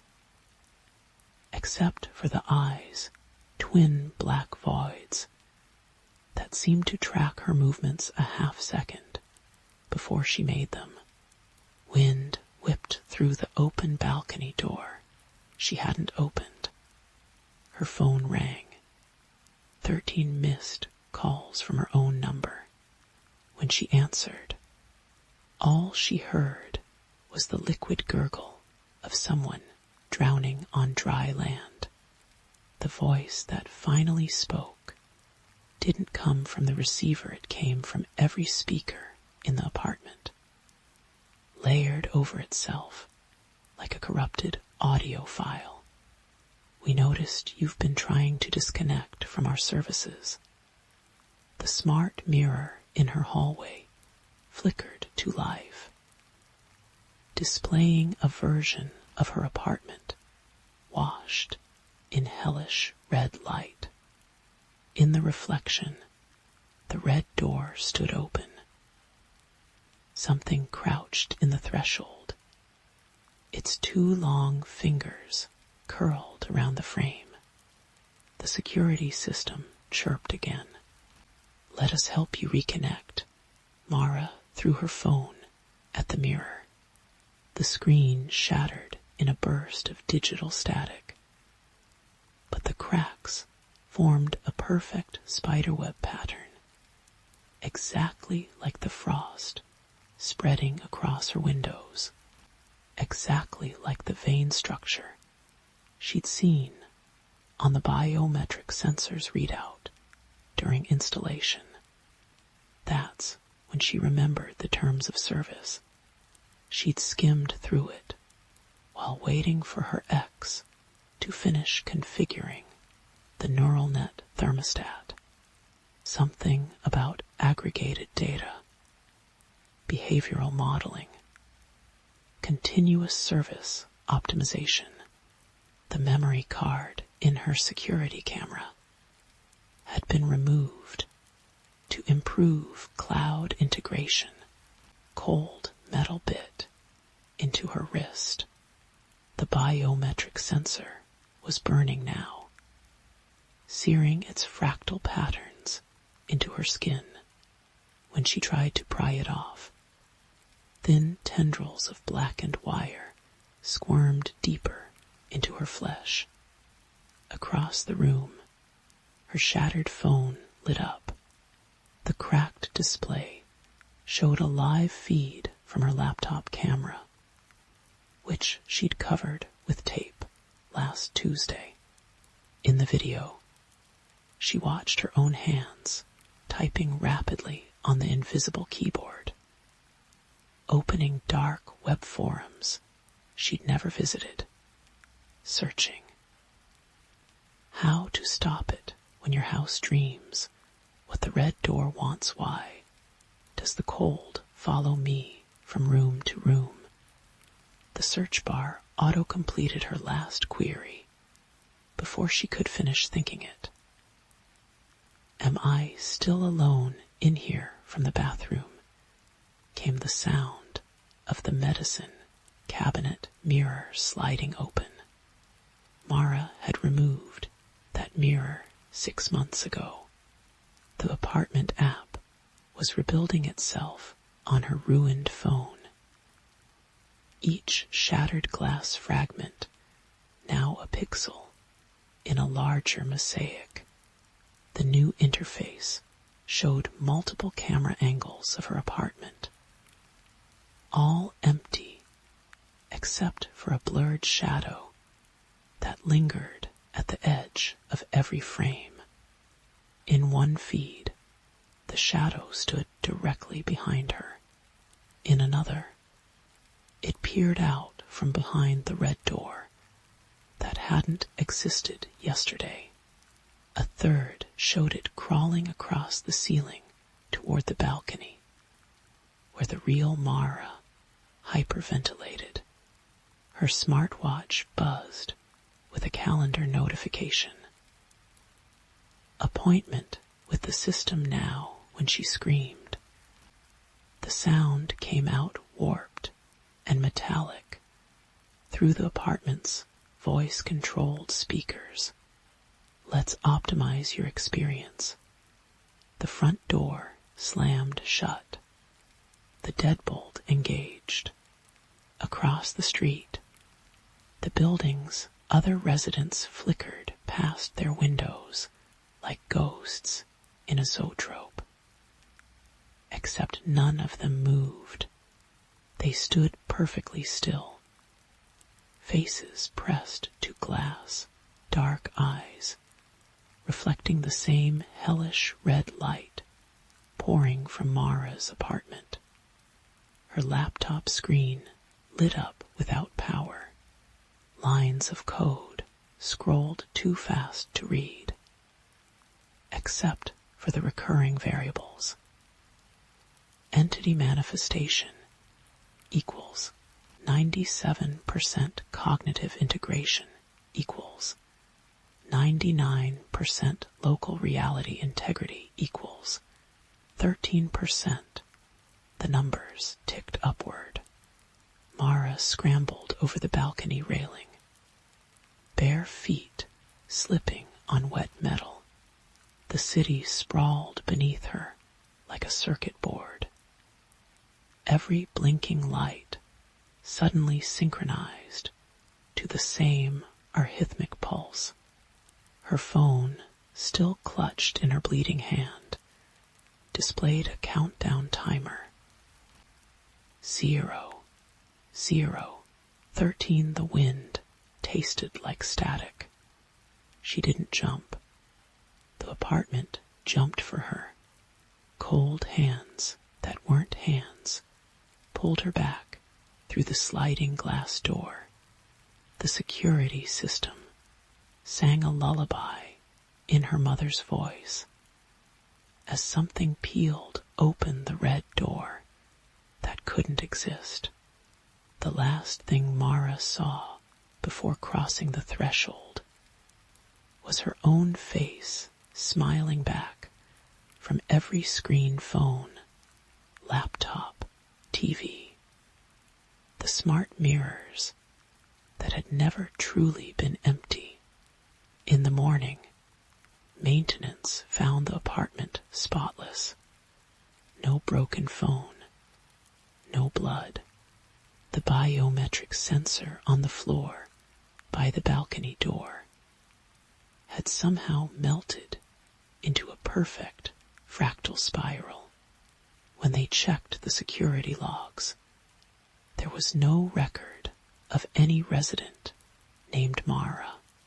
Just 13 minutes of corrupted footage showing empty rooms and a red door that resolved into digital snow whenever you looked directly at it. The apartment rented again within hours.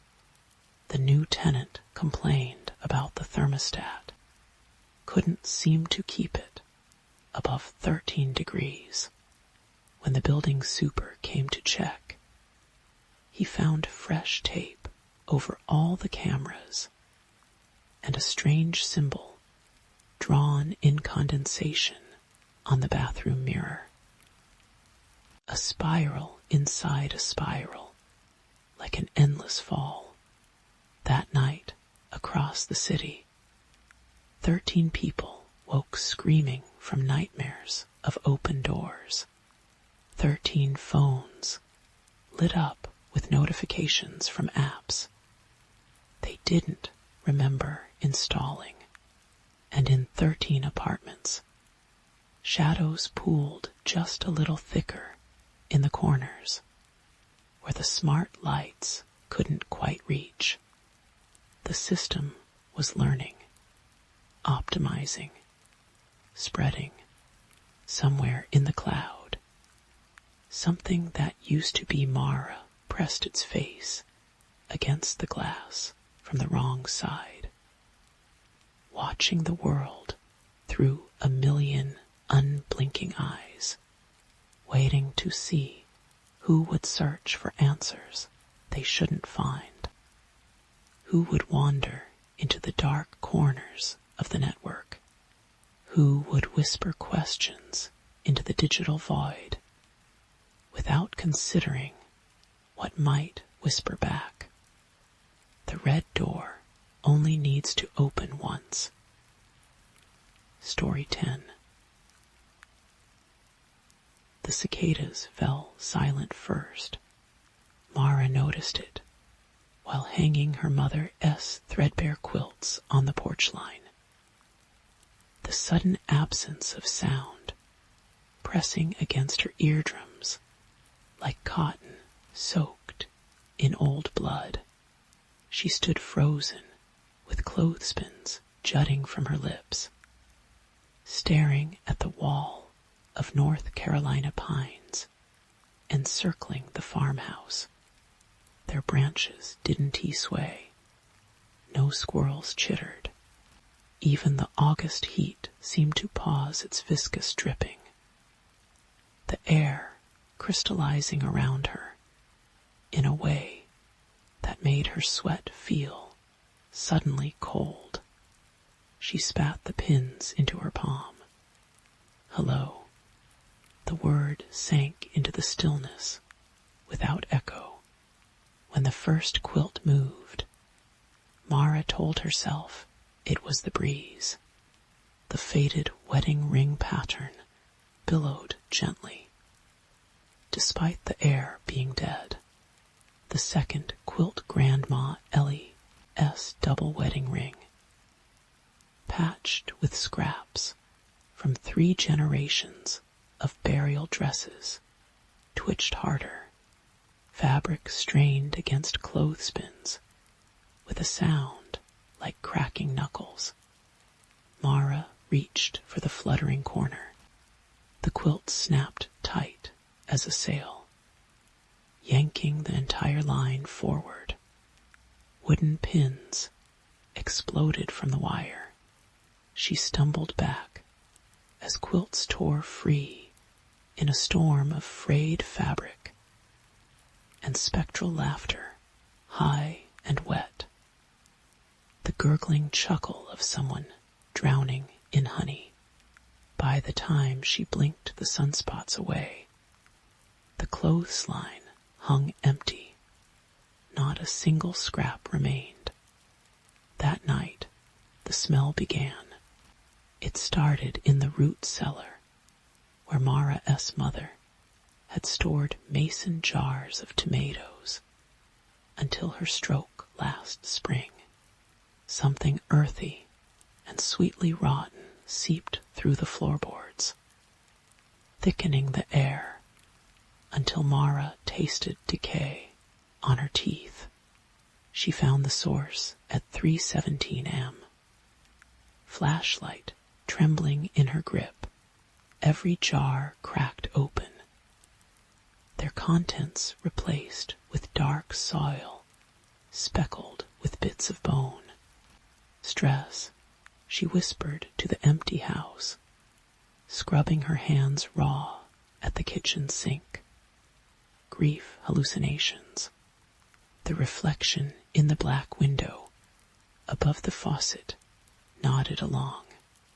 Mara didn't notice its mouth, kept moving after she stopped speaking.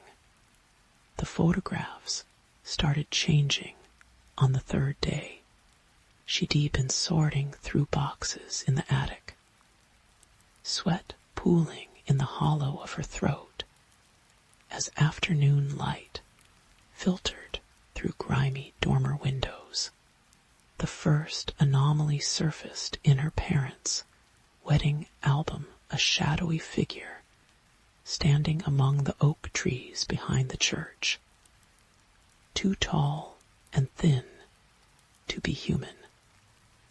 Its head cocked at an impossible angle. In the next photo, it stood closer, elongated fingers brushing the hem of her mother's lace train. Mara's thumb left a damp print on the next page. High school graduation. Her smiling in cap and gown. The creature, a black smudge, reflected in her father's sunglasses. First day of college. A withered hand resting on her shoulder, visible only in the Polaroid's chemical haze. She threw the album across the attic. It struck a stack of her mother's old paintings, sending canvases clattering to the floor. Mara froze. Every painting, every watercolor of sunlit meadows and stormy seascapes her mother had made before the dementia set in now, depicted the same scene. A faceless figure crouched in a field of wheat, its limbs too many and too long, head split by a jagged mouth full of dark seeds. In the closest painting, the seeds spilled from its teeth onto the canvas in thick black clots.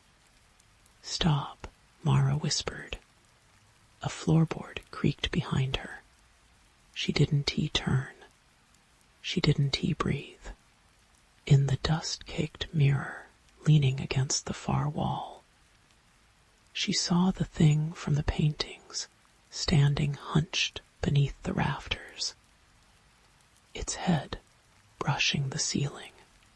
Thin white hair streamed from its scalp like milkweed silk, the mouth that terrible, splitting mouth stretched wide as it pressed a fingerless hand against the glass. The mirror shattered an instant before Mara screamed. Father Alms from St. Brigid S. came on the 5th day. Though Mara never called him, she found the old priest standing in her cornfield at dawn, his back to the farmhouse as he stared at the stalks, trembling in windless air. His stole hung crooked over a stained sweatshirt. The gold cross clutched in his left hand, streaked with something dark and sticky. "It has been here longer than the Catawba," he said without turning. "Longer than the trees. They tried to feed it, you know. Built their mounds over its sleeping places. Filled urns with children's teeth." Mara gripped her coffee mug until the ceramic threatened to crack. I Dante they failed. Father Alms tilted his head toward the cloudless sky. Thin scratches ran down his neck, fresh enough to glisten. It prefers its meat bitter, marinated in fear, aged with generations of guilt. The corn began to rustle, not the stalks, the ears. Thousands of husks slithered against each other, hissing like radio static. Mara dropped her mug as the field erupted in motion. Corn ears twisting toward the priest in a grotesque mimicry of sunflowers following light. Father Alms crossed himself with trembling fingers. "It has been waiting for your bloodline to ripen." His voice broke as the first husk split open, revealing not kernels, but a cluster of human eyes, their pupils contracting in the dawn light. "Your grandmother tried to burn this land. Your mother gouged her own eyes out rather than see it. And the eyes blinked in unison." Mara ran. Behind her, the priest began screaming, not in fear, but in a language that crackled like burning hair. She didn't stop until she reached the county library, microfilm room, where the scent of mildew and old paper shoved the screams back into nightmare territory. The Briar Creek Gazette archives told the story in fragments. June 14, 1937. Unexplained crop circles found in McCullough fields. August 3, 1952. 3 children disappear during Harvest Moon Festival. October 31, 1986. Arson attempt on McCullough homestead fails. Matriarch Margaret found with Mara S. finger left a sweat smear on the screen. The last article showed her grandmother S. mugshot, eyes wide and unseeing, teeth sunk deep into the flesh of her own palms. Looking for this, the librarian S. nicotine-stained finger tapped the next headline. Mara hadn't heard her approach. Mrs. Harlow smelled of mothballs and Windex, her bifocals reflecting the microfilm. S. sickly glow. September 2, 1999. Local woman commits self-immolation after the screen flickered.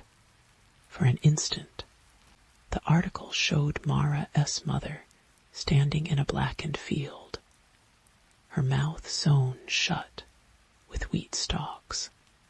Your mama didn't he jump in front of that semi because of grief. Mrs. Harlow S. dentures clicked on the word grief. She was trying to outrun what S coming up from the roots. The lights died. In the greenish emergency exit glow, Mara saw the library shelves warping, wood grain twisting into spirals that hurt to look at. Each whorl containing a tiny human figure trapped mid-scream. Mrs. Harlow gripped her wrist with surprising strength. It writes itself into the land, she hissed, into the blood. Every 50 years it takes a McCullough to keep the soil rich. Your grandma was supposed to burn, but she fought. Your mama was supposed to bleed, but she fled. Now it is hungry. Something scraped against the ceiling tiles. Long, slow drags of something heavy and soft. Mara wrenched free. She drove home white-knuckled, rearview mirror, showing nothing but swirling mist that kept pace no matter how fast she pressed the gas. The farmhouse welcomed her with a blast of freezer air, every surface glittering with frost. In the living room, her Mother S. quilts hung once more on the walls. They been rearranged, sewn together into a towering tapestry depicting the farmhouse surrounded by faceless figures, their bodies made of tangled thread. At the center stood a woman with Mara S. face, her mouth split open as black seeds poured from her lips. The floorboards creaked behind her. Mara didn't he turn. She didn't he need to. The thing S reflection loomed in the frost-rimed windows, a skeletal giant with wheat growing from its eye sockets. Jagged mouth curving into a smile made of broken mirrors. Its hand settled on her shoulder, cold seeping through her flannel shirt. In the fields beyond, the corn began to scream. They find her at dawn. Sheriff S. deputies follow the trail of uprooted crops to the old well behind the barn. Mara floats 6 feet below the waterline, hair fanning out like milkweed silk, eyes open and full of dark seeds. Her lips are stitched shut with stalks of winter wheat. The medical examiner notes the strangest detail in his report. Despite being submerged all night, Mara S. body is bone dry, not a drop of water in her lungs. As they load her into the black van, one deputy pauses to scratch his neck. The others, Don T, notice the faint mark blooming beneath his collar, a spiral of raised flesh, like a fingerprint burned into skin. Out in the fields, the corn whispers. It is almost harvest time. Story 11. The walls smelled of drowned things. Mara first noticed it when the realtor swung open the front door. That damp, organic reek of river mud and rotting cattails. She chalked it up to the house sitting vacant since old Mrs. Voss died last winter. 3 months of Minnesota meltwater seeping through fieldstone foundations. She told herself. Perfectly normal. But when she woke that first night to the sound of something dragging itself up the basement stairs, Mara understood the truth in her marrow. Some smells never really leave a place. The inheritance had come as a shock. Great-aunt Lillian S., sprawling Victorian, crouched at the edge of Harlan Woods, its wraparound porch sagging like a broken jaw. Mara S.'s last studio apartment had burned along with her savings when the textile mill shut down. The house, the lawyer said, was a fresh start. The damp spot on the paperwork where his thumb had rested looked like a bloodstain. She painted the bedroom first. Sunset bled through diamond pane windows. As she rolled pale gray over water-stained wallpaper, the bristles made a sound like teeth on bone.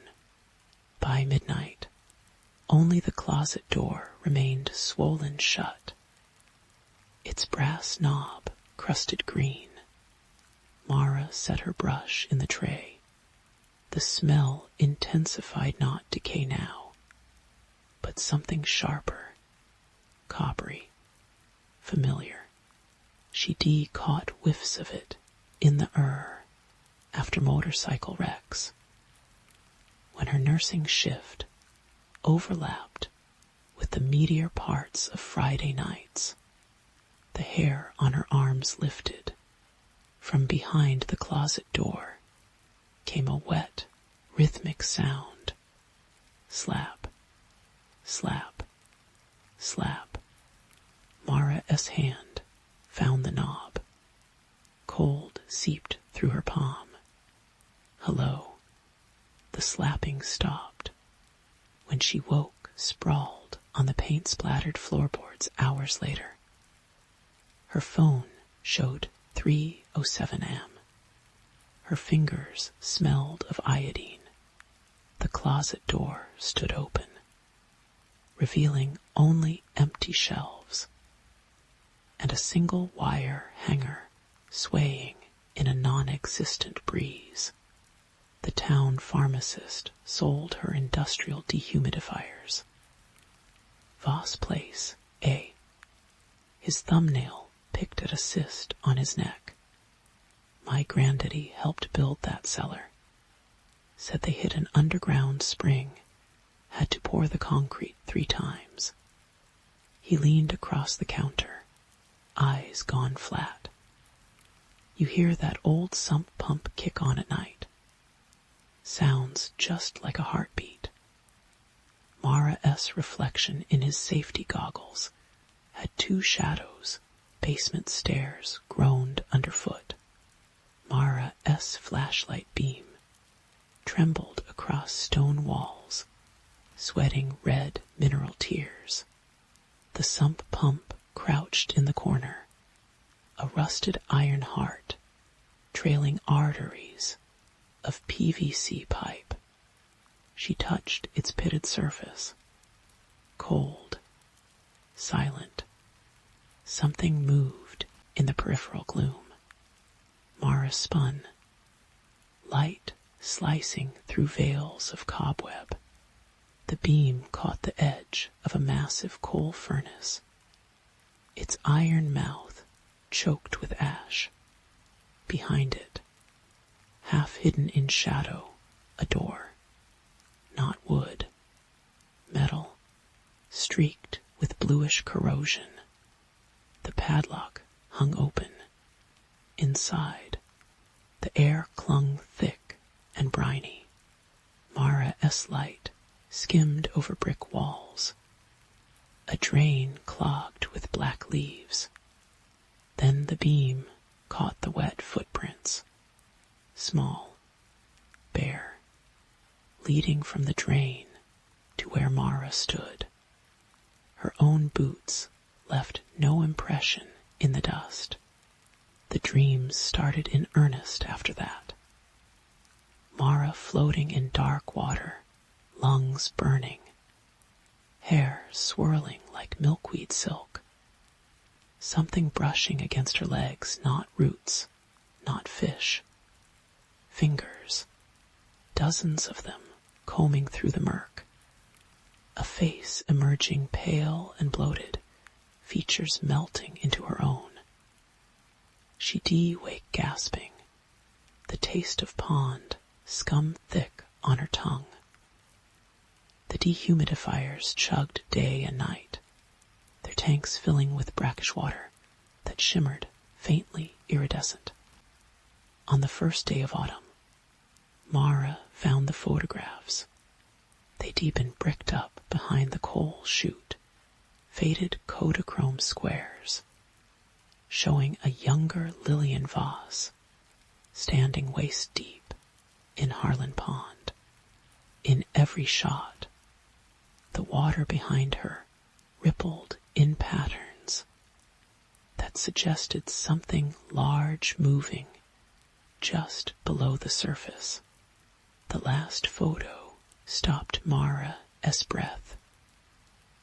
Lillian beaming, arms raised in triumph, holding aloft a sodden bundle of rags. No, not rags. A child's dress. The knocking began at 3:07 am precisely.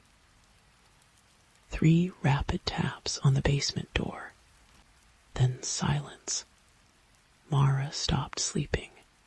She drank coffee gone cold and stared at the security camera feed on her laptop. On the 4th night, the motion alert chimed. The video showed Mara herself walking into the kitchen, but this version moved wrong joints bending backward, head lolling on a broken neck. It opened the basement door, turned, smiled at the camera, with teeth like shards of wet quartz. When Mara checked, the door was locked. The key hung around her neck. Father Albrecht from St. Dymphna S. came when the phone lines went dead. He found Mara in the clawfoot tub fully clothed, scrubbing her arms with a wire brush. "They were still there," she whispered. "The fingerprints, from when she held me under." The priest made the sign of the cross. Behind him, the bathroom mirror stayed empty. Winter came early. Mara stopped answering doors. The town sheriff found the dehumidifiers running at full blast, their tanks overflowing with black water that steamed in the sub-zero air. Upstairs, the bedroom closet stood open. They followed the footprints, small, bare, glistening down to the flooded basement. The metal door yawned wide. Inside, the walls wept red. The sump pump thrummed like a living thing. Of Mara Voss, no trace remained.